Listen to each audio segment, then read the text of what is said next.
Grew up in southern Idaho. I was born in an area called Burley. I grew up in a town called Paul. Paul, Idaho is about 800 people. Um, I moved to the area up here when I was 16, and I've been in Boise ever since. I've traveled and lived short term in a couple of other places, but yeah, just born and bred Idaho. I've been at Drip Drop for 9 years. So I got started in like kind of the e-juice biz. I was making e-liquid at home. I figured it out somewhere around 2010, 11, 12. That's where I got started, was in the vape business. And I was working at a beverage distributor local to Boise at the time. And I loved it there. I loved the warehouse work. I got all the tattoos and stuff, and in certain areas it's not so easy to get high paying work, but I was cool with it. I was fine with just kind of grinding and being amongst the dregs and earning my money. And I got into vaping in early 2010, and I started making e-juice on my own because it was expensive, and I was kind of broke, and I figured out how to do it. I figured out how to sell it to my friends, and then that just kind of snowballed and led to me meeting Troy Palmer. He owned a vape shop down off Broadway in Boise called Variety Custom Vapor.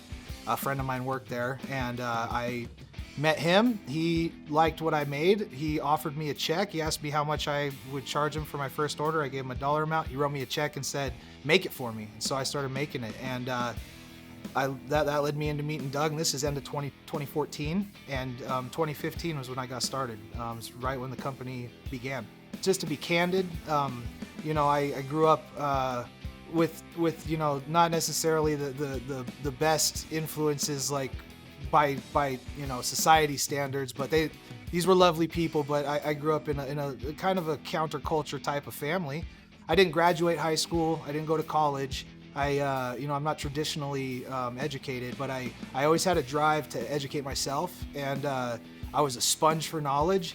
And there was something about taking something and turning it into something else far more potent that fascinated me. Really, the mad scientist thing is, I'm a goober, and I'll read. You tell me about something I don't know about, I'm gonna read about it until it hurts you. I'll just tsunami you with information eventually.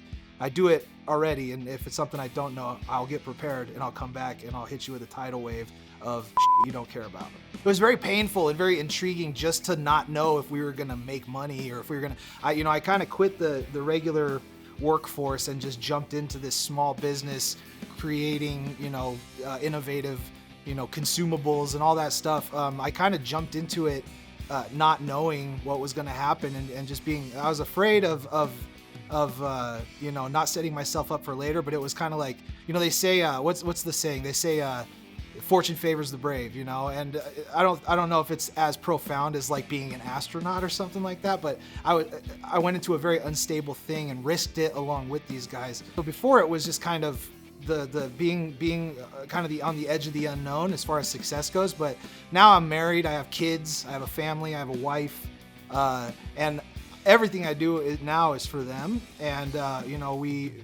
Drip Drop provides that for me, but it also more so provides kind of a place for me to continue to grow and continue to learn. I'm obsessed with learning about operations, about logistics, about shipping, about processes. My hunger for knowledge went from like technical knowledge about products and turning them into other things, and kind of morphed into like a more traditional hunger for just learning how to run a business the right way, and learning how to operate a warehouse properly, how to build out locations, how to create a pick line, how to train people. And my passion became that. The beautiful thing about this place is these guys let me just kind of run wild. They trusted me, they believed in me, and not just me, everybody.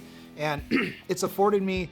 It's basically like a school. It's a school that I'm being paid to be at. You know what I mean? It's like I've learned a lot of what not to do, which that's more valuable a lot of times than reading in a book what to do. Going out and like failing and having a hard time and struggling as a human, as a company, because that's what a company is really. It's a person. It's got a federal identification number. It's like a social security number. It needs to eat.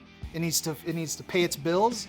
It needs, you know what I mean? So when people call this kind of stuff their baby, it is their baby, and it has to survive. You have to feed it, you have to love it, you have to nurture it, you have to grow it.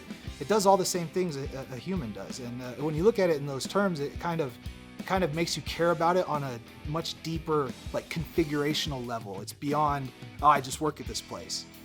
So Drip Drop to me is it's more than just my workplace. I know that sounds a little cliche, and everybody's gonna say something like that, you know, but it's to me, it's like a second home. Really, it is. In the early years of this company, I slept in the office. We didn't have enough people to do shipping and manufacturing. That's a lot of people don't know, but we manufactured at first.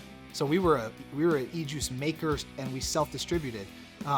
We don't manufacture anymore, and it's turned into just a distribution company. But in those early days, we had to make it, we had to package it, we had to ship it, and we had to, you know, file things with the FDA, and that's a lot of work. And we didn't have a lot of people that believed in this place or were willing to not make a ton of money to, like, help it come up. And that's what, you know, it requires. It requires sacrifice. I care about it at the root of it.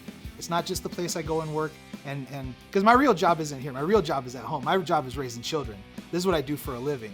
But I get to thrive at my living, and it's beyond work to me. It's a home. It's a family, and you know, I love it as much as I love anything. I really do. And that might sound dramatic. It might sound a little intense, but it really is my lifeblood.